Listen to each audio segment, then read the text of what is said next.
Welcome back. In the last video, we got our Food Vision Mini model deployed. And we saw how well it works. Let's just try it one more time while we're here.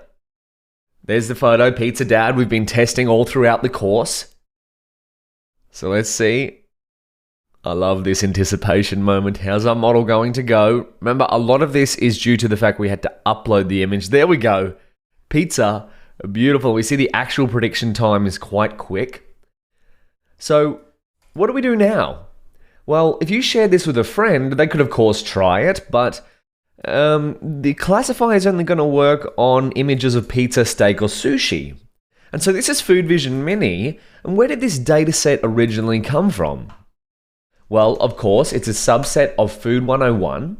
There's TensorFlow datasets, it's from Kaggle, Papers with Code, Hugging Face has it, Torch Vision, this is where we got our one from. But what is it? The Food 101 dataset is a challenging dataset of 101 food categories.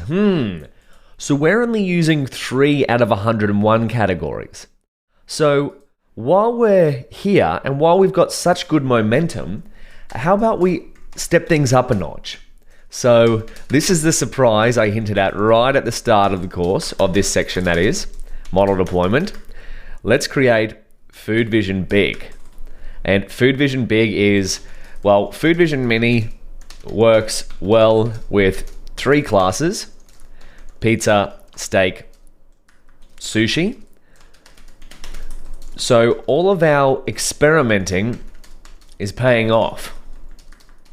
That's truly what we've been doing this whole time, is running small scale experiments to make sure it works so that we can step things up a notch and go to Food Vision Big.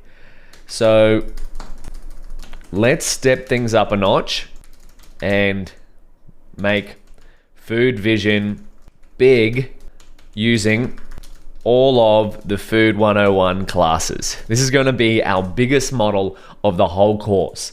So let's jump into a keynote. This is what we've done with Gradio so far. We're going to replicate the same workflow that we did for Food Vision Mini and deploy it to Hugging Face Spaces with a Gradio app, but with a Food Vision Big model. So we've got Food Vision Mini, and now we're going to Food Vision Big.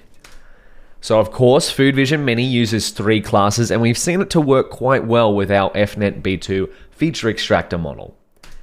However, it's time to step things up a notch and go to Food Vision Big, which is of course going to add more classes such as burger, chicken wings, gnocchi, apple pie, ramen, tacos, gyoza, paella, pancakes, chicken curry, ribs, 101 different classes. So let's get started, hey? Well, actually, I think the first thing we need to do is build a model. So let's go to 10.1 and we'll create a model for Food Vision Big. And in fact, I'm going to let you give that a shot.